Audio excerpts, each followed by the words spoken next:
the end. So, very briefly, what is Baseline? Baseline is a drama that happens to be a gangster drama. It's a gritty urban drama. I think our distribution company is selling it more in the gangster route, but yeah, it's a pretty hard-hitting roller coaster ride. You know, so it's a thriller, really. It kind of is a thriller, yeah. You see, I think you're calling it a drama because the fact is you're an actor. Yeah. And you're an actor who's become a producer. I mean, and you know, I guess an actor would call what I call a thriller with a sales hat on. You'd call a drama. You know. Well, the thing is, I have to say, I thought I was kidding myself as well. But it was premiered at BAFTA last night, and so far the feedback has been, well, guys, this isn't, you know, this is really a drama. You're kind of, you know. And I mean, even the Mobos are saying this is a drama. So, yeah, I don't know. It's hard to pin this film down. Obviously, when you're trying to sell a film, you've got to kind of package it a certain way. But we fought very hard for the drama elements. Right. Okay. So I mentioned you're an actor. What on earth are you doing producing if you're an actor? And what was that journey from actor to producer, doing both of those things like? I've got a death wish. No. It's been a roller coaster ride, which started about 5 years ago. I set up a film company with 3 other people. I think Stephen Follows obviously is one of them. This is my second feature. I've produced a short as well, and to be honest, it's been a massive learning curve for me, because I just went in make a film. It's having no idea, not having gone to film school, not knowing quite the challenges that were ahead of me, and I think that's probably a good thing, really. Stephen, one of your co-producers who I know quite well, he says that one of the things you just don't know when to quit, in a good way. Do you think that's one of your strengths? It's probably my strength and my weakness.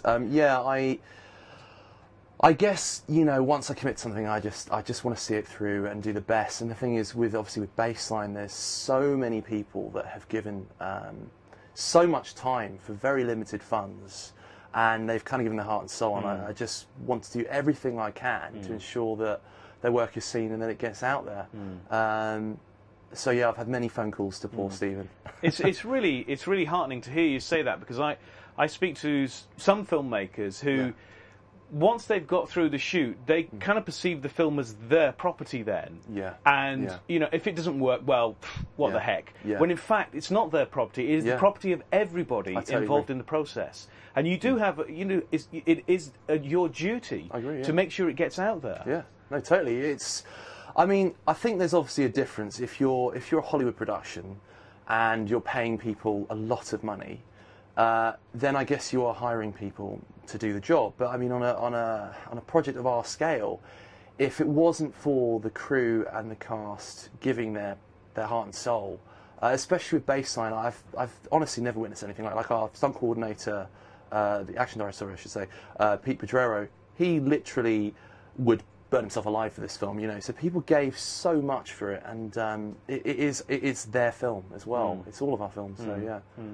So, how do you get people to do these incredible things? What could you give to the guys watching the show who are looking at this impossible project of their own, going, I've not got enough money, I need this incredible stuff. How am I going to convince people? It's funny, I was talking to a group of drama students today about this. I think it comes down to a couple of factors. I think the cliche is always, get the right script, get the right concept. And to be honest, it's so true. It's like our action director has worked on massive films, and then he works on smaller films as well. He's that kind of a guy. And he said that he enjoyed working on this film more than he has much bigger films, not all of them obviously, but some of them, because he cared about the concept. I think the first thing's a script. Second thing is enthusiasm.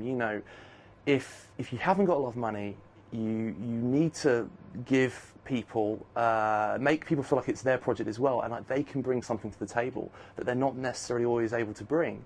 And I think they need to feel like someone's actually going to listen to them as well, because it's about letting them know that they are going to be involved in the creative process.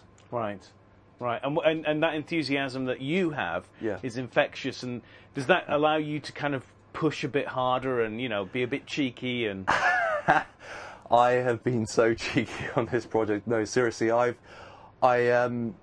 asked a lot of people, you know, and I think if they know that your heart's in the right place, and it's only because you want the film to be the best that it can be, you know, you can be a bit more cheeky. And honestly, I heard a lot of people on set say, you know, my film, you know, our film, and it was so true, and that was great. You know, they felt that.